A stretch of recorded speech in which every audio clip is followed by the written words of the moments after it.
Om Ajnana-timirandhasya Jnananjana Shalakaya Chakshurmilitan Yena Tasmai Sri Gurave Namaha. Nama Om Vishnupadaya Krishna Preshtaya Bhutale Srimate Bhaktivedanta Swaminiti Namane.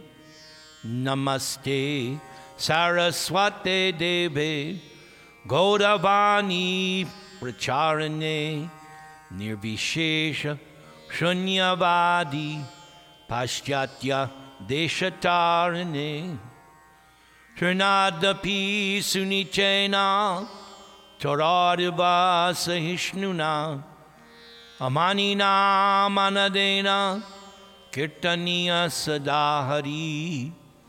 Harenam Harenam Harenam Haivakivalam Kalo Nastyeva Nastyeva Nastyeva Gatiranyata.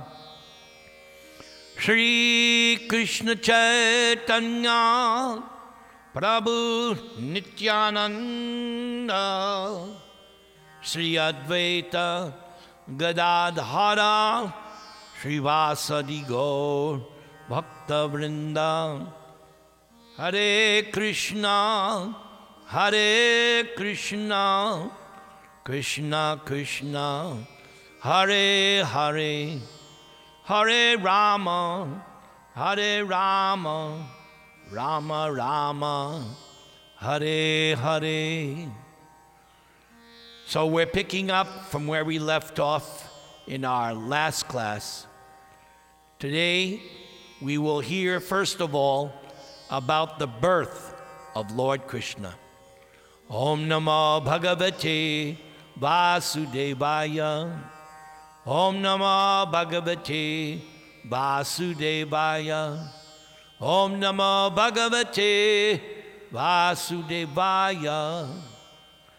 So, I like to begin these Krishna-lila chapters by always reminding you of the very powerful verse found in the 4th chapter of Bhagavad Gita.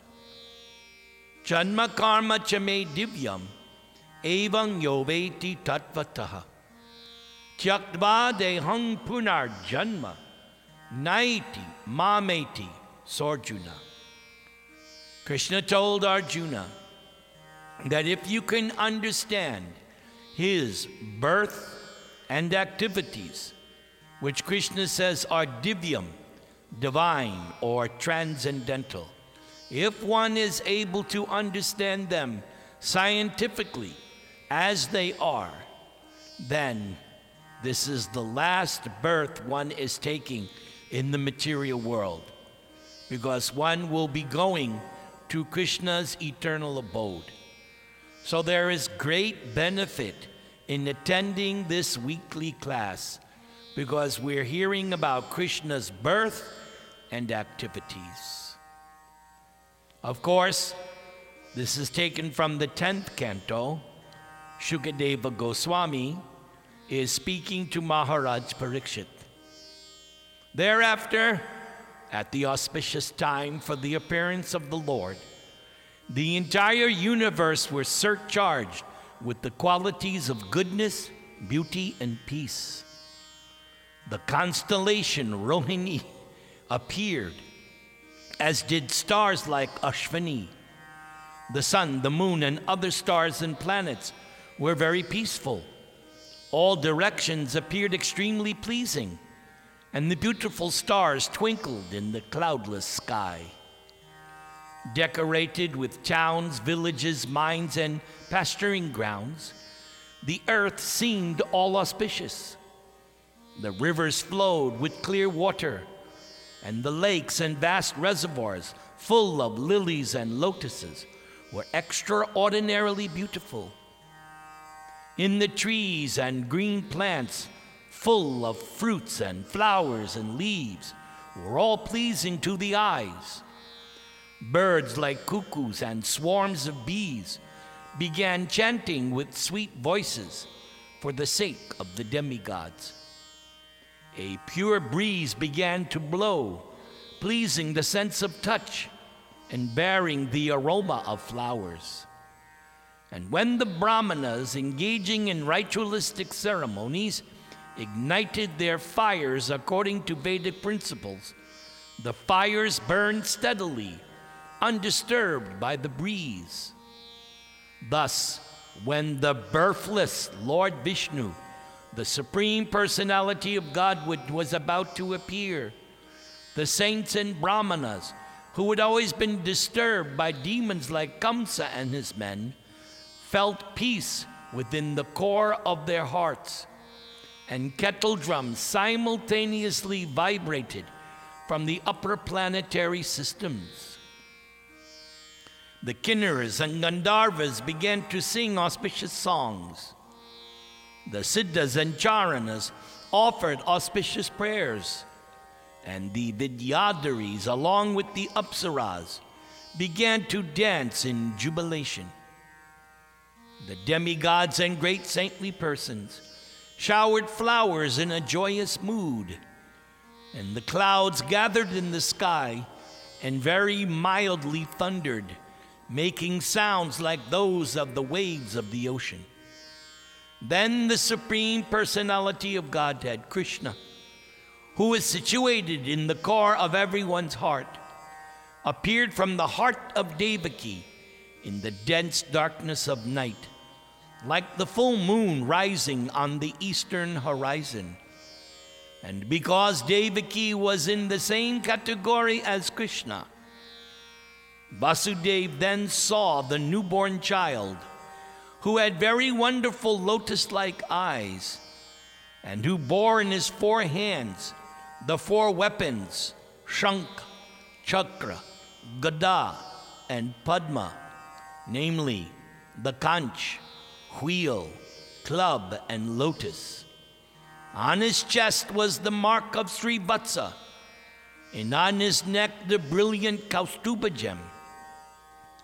Dressed in yellow, his body blackish like a dense cloud, his scattered hair fully grown, and his helmet and earrings sparking uncommonly with the valuable gem Vaidurya, the child, decorated with a brilliant belt, armlets, bangles, and other ornaments, appeared very wonderful. When Vasudeva saw his extraordinary son, his eyes were struck with wonder. In transcendental jubilation, Vasudeva mentally collected 10,000 cows and distributed them to the Brahmins as a transcendental festival. O Maharaj Parikshit, Vasudeva could understand that this child was the Supreme Personality of Godhead, Narayan. Having concluded this without a doubt, he became fearless. Bowing down with folded hands and concentrating his attention, he began to offer prayers to the child, who illuminated his birthplace by his natural influence. And thereafter, having seen that her child had all the symptoms of the Supreme Personality of Godhead, Devaki, who was very much afraid of Kamsa and unusually astonished, began to offer prayers to the Lord. So there are several things here that need to be pointed out. So first of all, it was mentioned how Krishna is birthless, but then everybody is saying, but Prabhu, you are talking about the birth of Krishna. The reason why Krishna is birthless is because Krishna is always existing in his spiritual abode. It's just that he is now entering this material universe at this time, but he is already existing eternally. And not only that, we have already learned in the Bhagavad Gita Krishna does not change his body. You and I, we change material bodies. But if you remember chapter 4 of Bhagavad Gita, it was mentioned.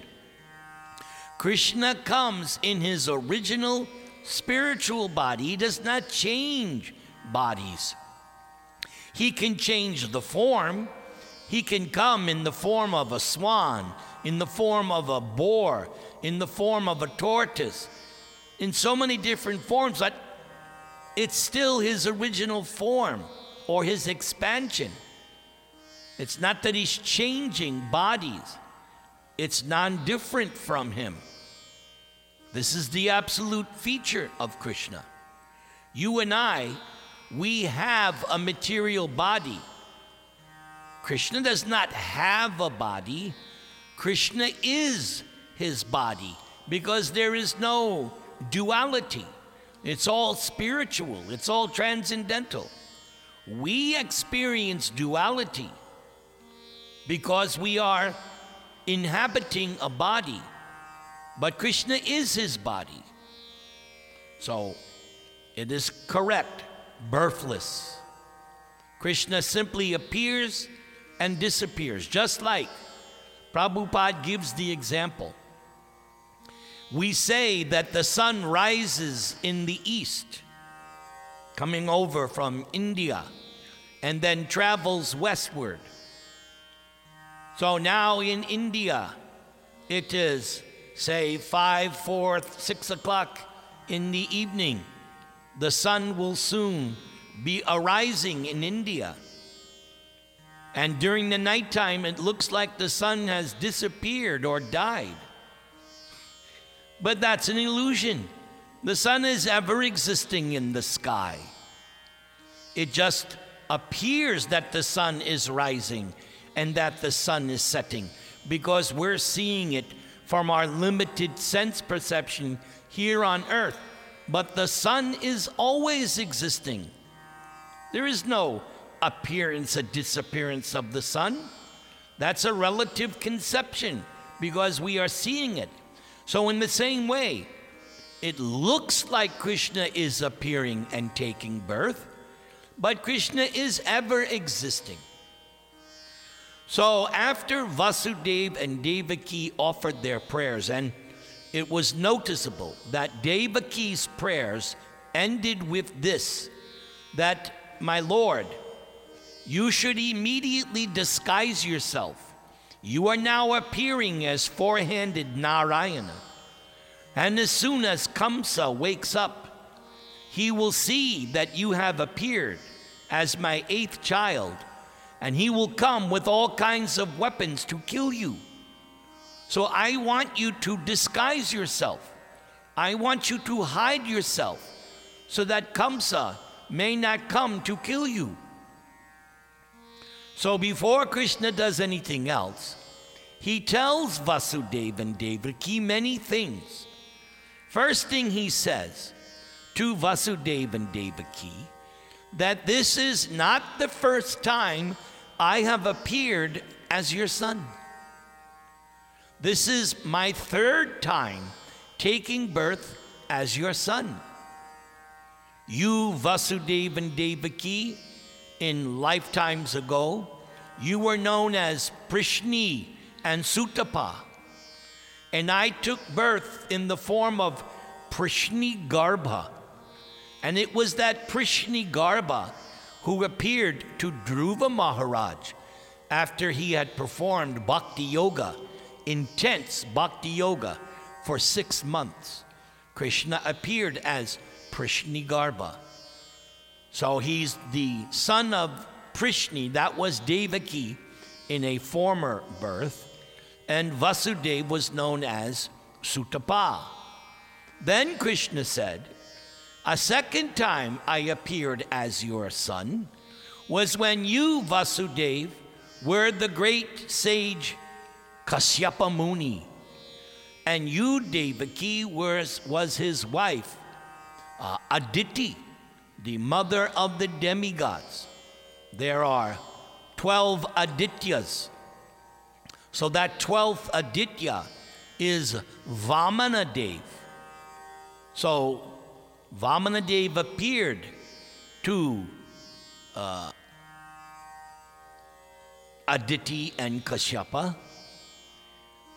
And at that time, he appeared because of Aditi's prayers, because the demigods had lost everything. Bali Maharaj had, practically speaking, kicked the demigods out of their positions in the heavenly planets. And all the demigods were living, hiding.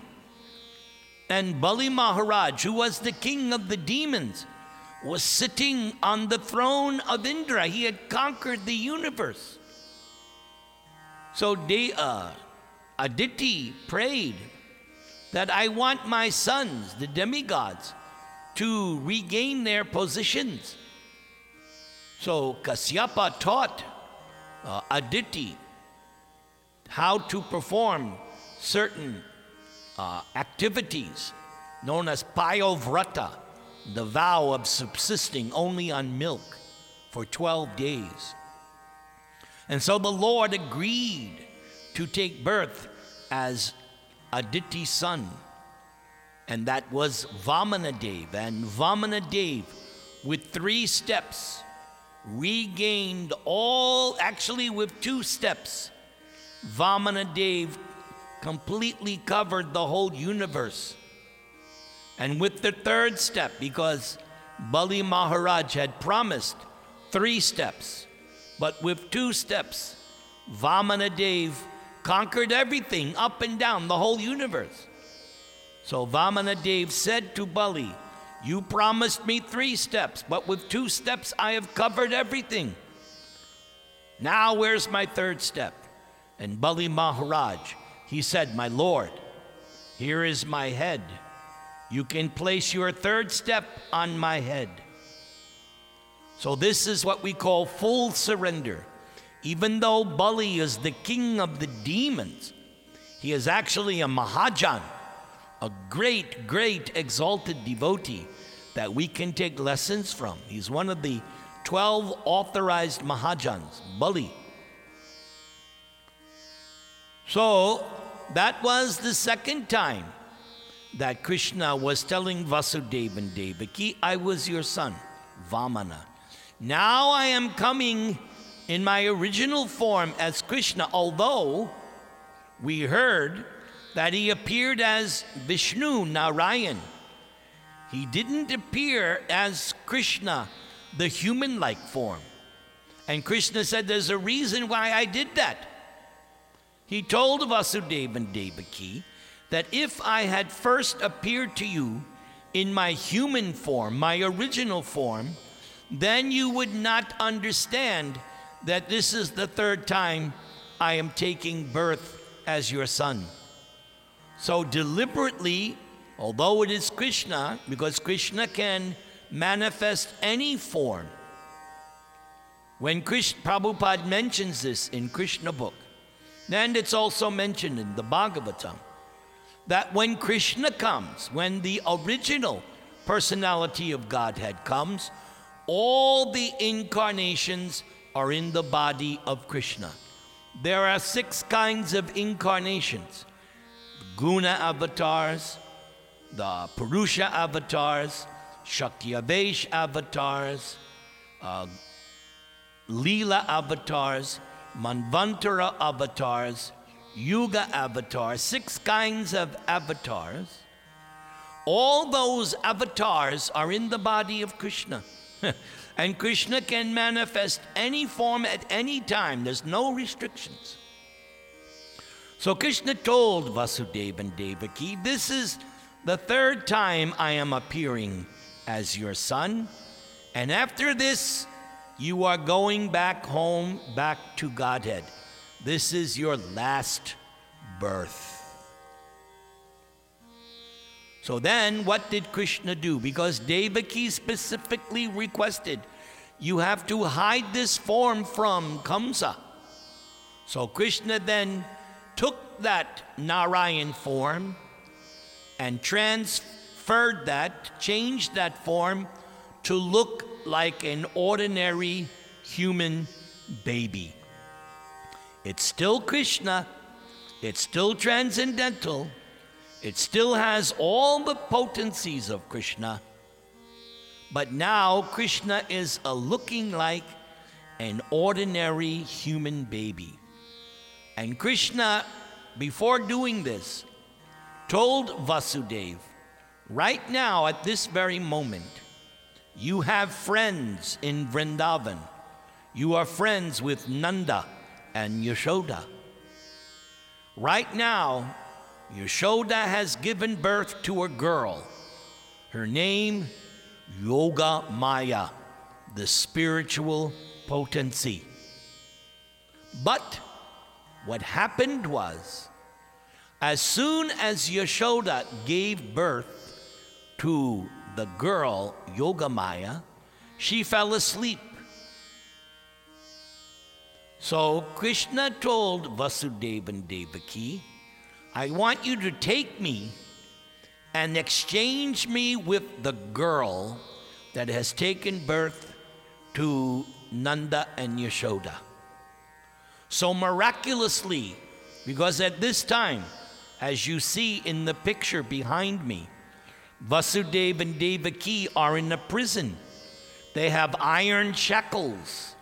But miraculously, of course, by Krishna's grace, the shackles were undone. And the guards who were supposed to be watching, they were fast asleep. And the prison gates opened.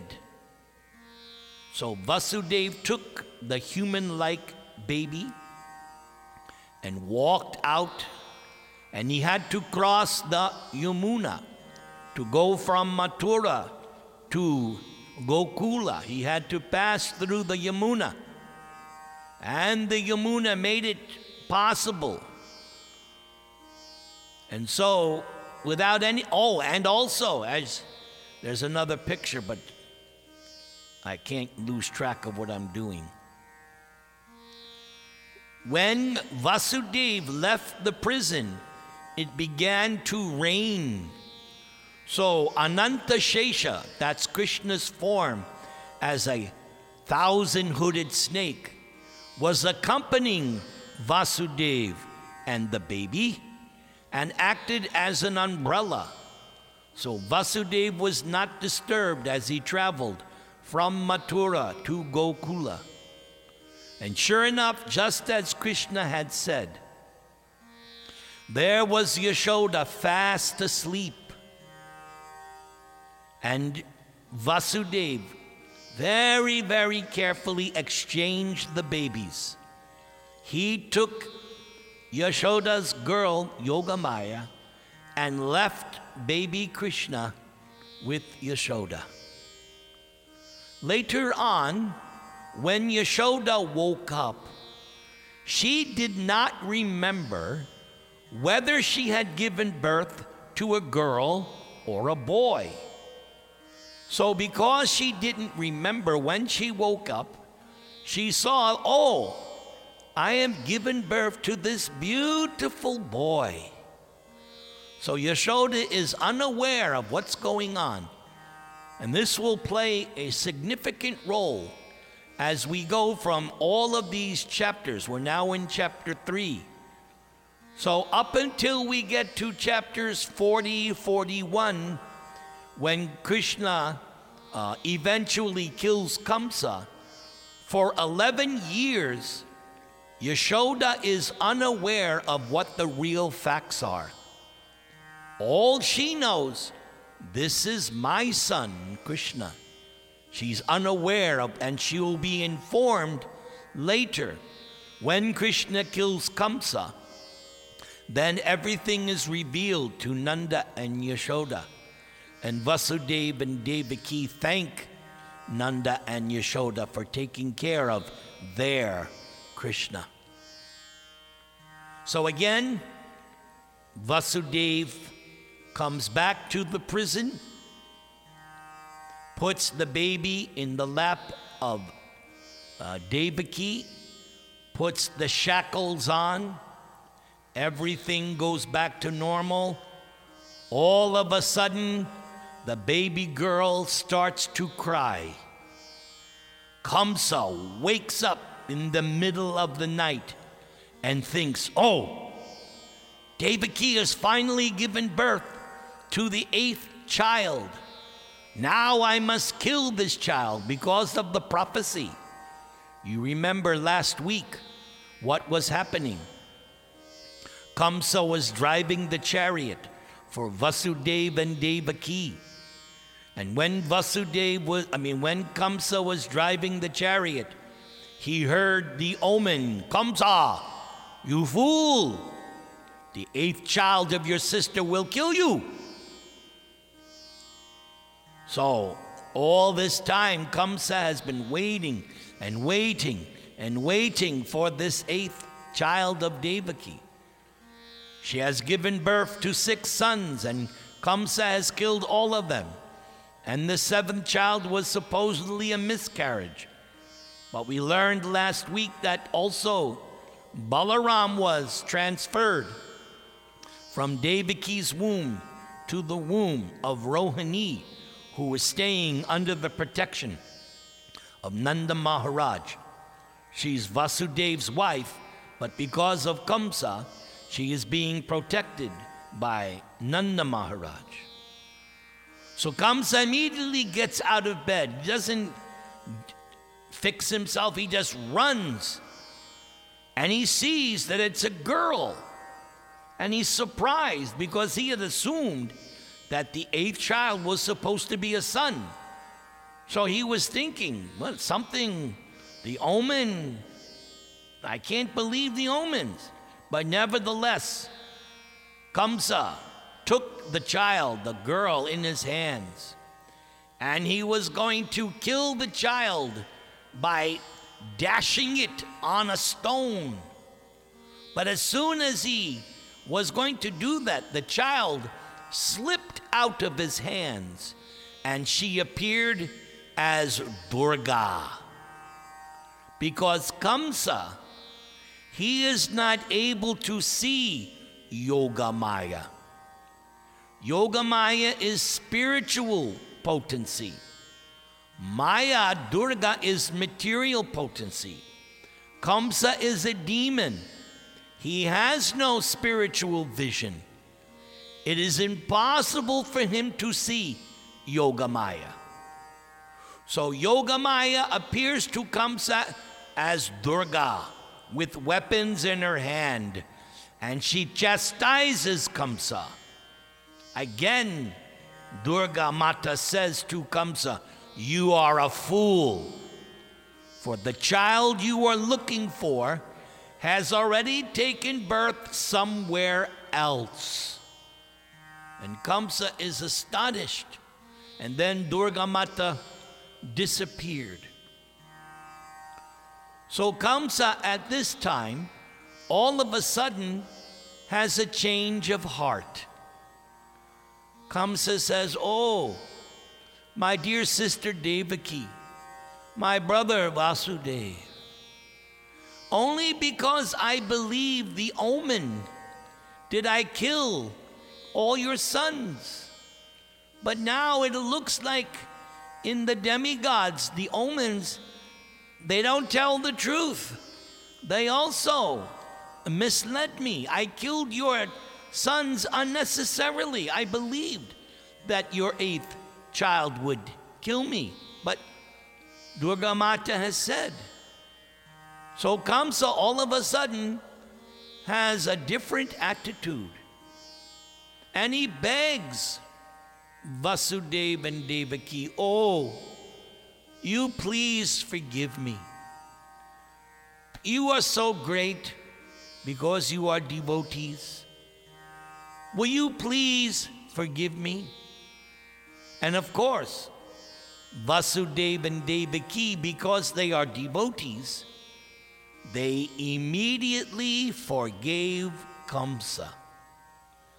Just see how great, what kind of consciousness, what kind of transcendental consciousness Vasudeva and Devaki have.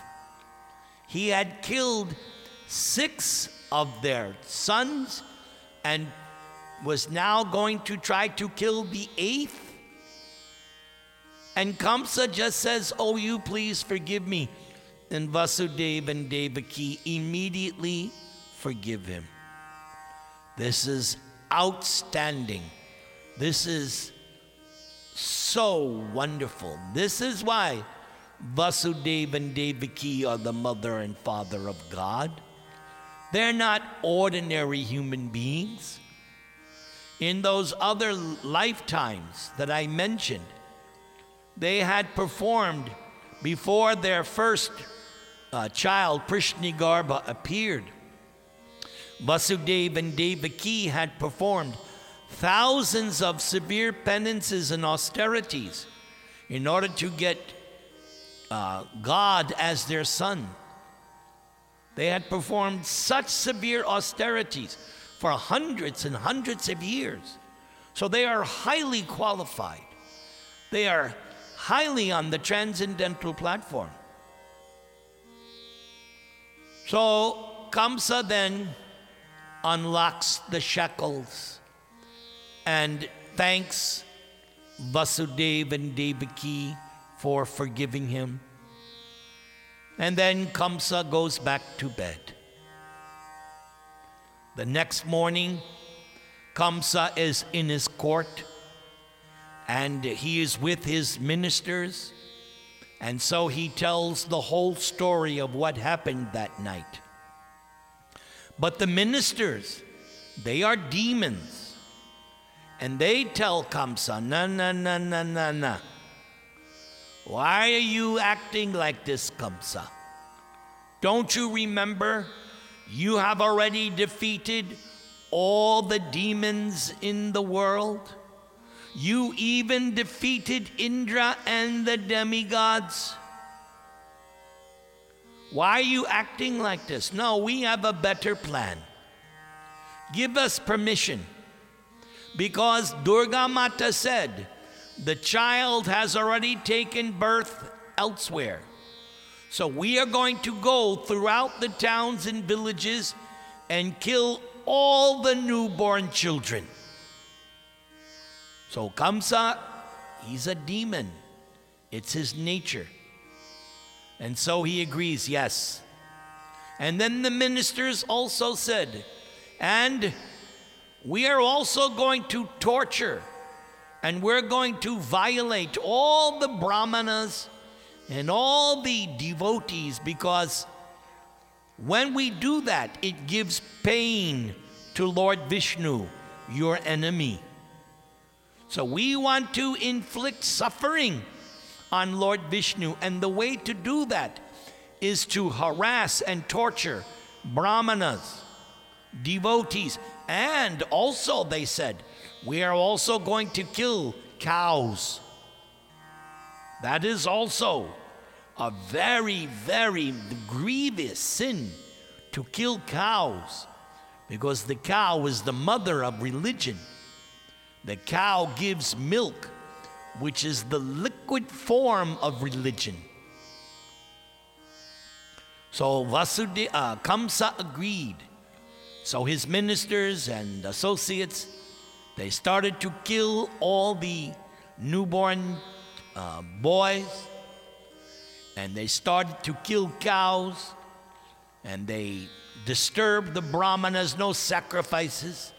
They simply wanted to give pain to Lord Vishnu. Meanwhile, in Gokula, now Vrindavan Leela begins. So far, the activities have taken place in Mathura. As I mentioned last week, and I will repeat, because by repetition is how we learn things. So this Krishna Lila takes place in 3 dhams: Mathura Dham, Vrindavan Dham, and Dwaraka Dham. So this first 4 chapters of 10th canto took place in Mathura Dham. Now Vrindavan Leela begins. So the next day, there is a great celebration in the home of Nanda and Yashoda. the first Janmashtami celebration, just like we celebrate Janmashtami every year. So this was the first Janmashtami celebration. And everyone was surprised. Why? Because Nanda Maharaj was elderly. He was not in his youth. And usually when the older someone gets, the harder it is to have a son, because the man starts to lose potency. So it was surprising that Nanda Maharaj gave birth to a son because he was advanced in age. And Nanda was also taking it as a great gift from Lord Hari. So there was a great celebration. Brahmanas were invited. There was a festival. Everyone in Vrindavan, actually it's Gokula, different section. Everyone dressed very nicely, and there was a great festival, Utsav. And the Brahmanas were chanting the hymns of the Vedas, and so many ceremonies were performed for the protection of the newborn child. Then, shortly after this, Nanda Maharaj decides, it is now time for me to pay the yearly taxes to Kim Kamsa. So, you are all business people. You don't like to pay taxes to the government. Even here in America, now it is tax season. Nobody likes to pay taxes. But paying taxes has been going on for thousands of years. Yes, Nanda Maharaj, not only everyone, had to pay yearly taxes to King Kamsa. So when Nanda Maharaj went, he filled up his bullock carts with all kinds of gifts, fruits, vegetables, milk products, in order to present his gifts as payment of taxes to Kamsa. He used this as an opportunity to visit his friend Vasudeva. Yes, they were close friends. So Vasudeva very, very intelligently starts to inquire from Nanda Maharaj all about his son Krishna, who he had exchanged. But Vasudeva has to speak in a very careful way so as to not tip his hand, not to upset anything. But Vasudeva is asking Nanda so many questions because he's curious. He wants to know what has been happening with my son. And then Vasudeva tells Nanda, I think you should return very quickly to your hometown, Gokula, because I think there may be disturbances. Yes, because remember, Kamsa's men are going out and killing children and disturbing the Brahmanas and Vaishnavas and killing cows. So Vasudeva warns Nanda, you should pay your taxes and immediately get back home because there may be disturbances. So now the killing of demons begins. Because in the very beginning, when we first started our class, why did Krishna agree to appear on planet Earth? You remember, Mother Earth was very much harassed because of the unnecessary defense force of all the demoniac armies headed by Kamsa. Kamsa's alliance, his United Nations of demons, and they were increasing the military-industrial complex. So Mother Earth was very much disturbed, and the Lord told Lord Brahma in his heart that I will come and kill all the demons. Because that is the statement of Bhagavad Gita. Paritranaya sadhunam vinashaya chaduskritam.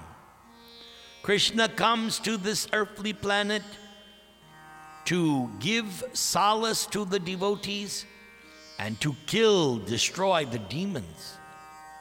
So many demons now are going to appear. And the first demon was a woman, Putana, a Kachari witch. Prabhupada explains Kachari. Putana was that kind of witch who, by taking the branch of a tree, could fly in the sky. So they were aware of such things 5,000 years ago. Yes, there were witches, there were demons 5,000 years ago in India. So Putana, she had a plan to kill Krishna. Her plan was that I will transform my ugly body. Why was she ugly? Well, first of all, she was a witch, and she had already killed hundreds of babies by sucking their blood.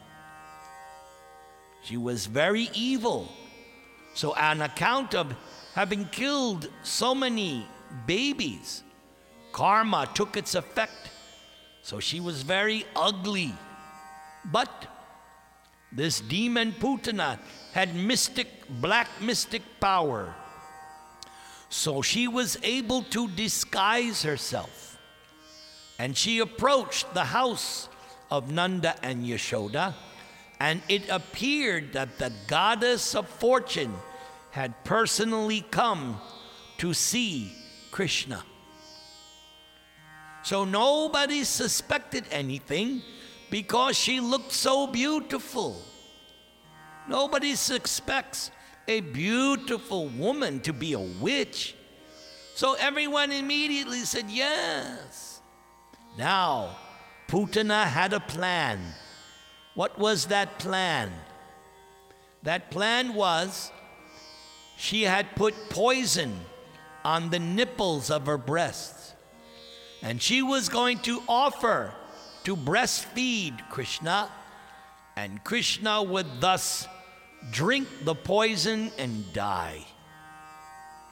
So at this time, Krishna is only 1 month old, and he looks like a 1 month old baby. But he's still God. He has all the powers of God, even though he appears as a 1 month old baby.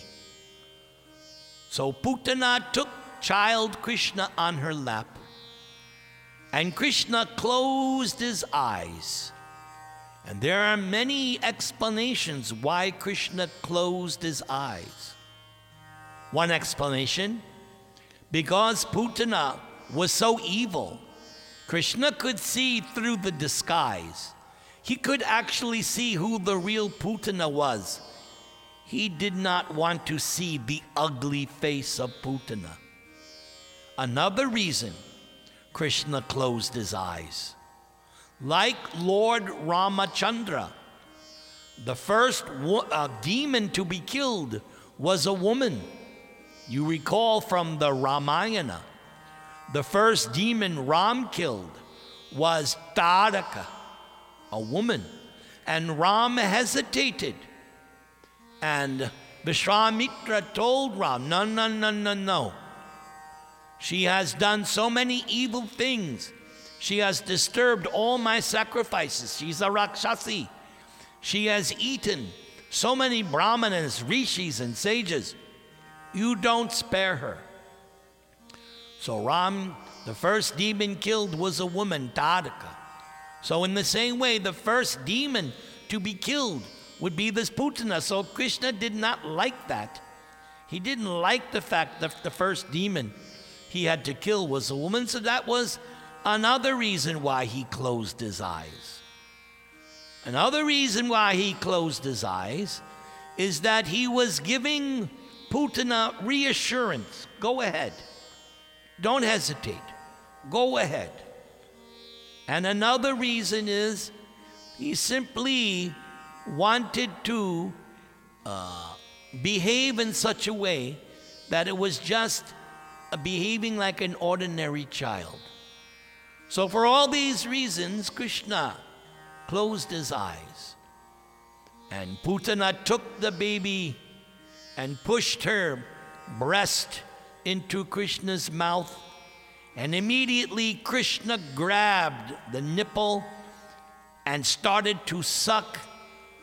And not only did he suck the poison, and of course, nothing can kill Krishna, he started to suck out Putana's life force.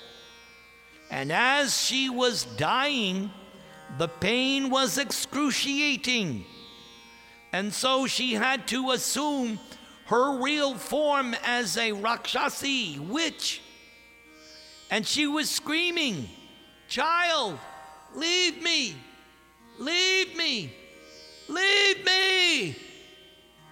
And as Krishna is sucking out her life air, she is assuming a huge form, and she runs and falls down, and her body extends for 12 miles.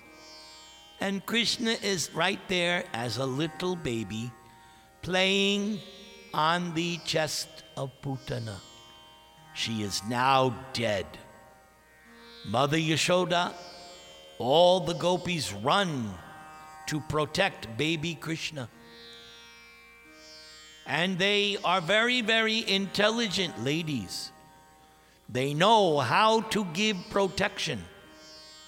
So they chant different mantras, and they applied tilak to all the parts of Krishna's body, just like I'm wearing Gopi Chandan. So tilak was applied to Krishna's body by the use of the stool of the cow, because everything about the cow is pure, even its stool. The stool of a brahmana is not pure, but the stool of a cow, that is pure. Many temples use cow dung to cleanse the altar. And science has proved in the dung of the cow, there is all antiseptic properties. Prabhupada explains in Krishna book. So they applied tilak to 12 different parts of Krishna's body, just like Vaishnavas do. 12 different parts of the body to give protection. And they chanted various names of Narayan, because the residents of Vrindavan do not worship Krishna as God. They worship Vishnu, Narayan, Hari as God. Even though God has appeared, they don't worship Krishna as God. For them, God is Narayan, Vishnu, like that. So they invoke protection. And they also take the tail of a cow and circumambulate Krishna's body. And they wash Krishna with the urine of the cow. Like I said, everything about the cow is pure.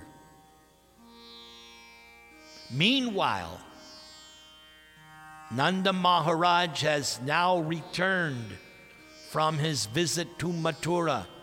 He paid the taxes, and he has met with Vasudeva, and he thinks, what's going on? Because he sees all this dead body of Putana, and he hears what has happened. From everybody tells him, oh, this happened, this happened. So Nanda Maharaj is thinking, wow, Vasudeva must be some kind of mystic yogi. He predicted that there would be some disturbance. So they took the dead body of Putana and they chopped it up like firewood. And then they burned the dead body of Putana. And because Putana came into contact with Krishna, she became purified. So the dead body gave off a very nice aroma. When they were burning the dead body of Putana, it had a very nice aroma. And that's because she had come in contact with Krishna and she was now purified. Now Shukadeva Goswami ends this narration of Putana, and he glorifies Krishna by using the name Govinda. And he says, just see how merciful is Govinda. How merciful? Even though Putana came to kill Krishna, there is a phrase, Bhava Grahi, not Bhava, Bhava Grahi Janardana. Bhava Grahi Janardana, very famous phrase, meaning God always takes the bright side. God always sees even a little bit of devotion and glorifies that. So Krishna thought, yes, Putana came to kill me, but at the same time, she offered her breast. She was acting like a mother. Therefore, I have to give her liberation. And so what happened was, Putana got to go back home, back to Godhead. And she gets to relate to Krishna like a mother. Like a mother, she gets to relate to Lord Krishna. This is the greatness of Krishna, that even you come to kill him, still Krishna is so merciful. He delivers that demon and rewards him, taking the bright side. So that will end today's class. Hare Krishna, Krishna Krishna, Hare Hare, Hare Rama, Rama Rama, Hare Hare.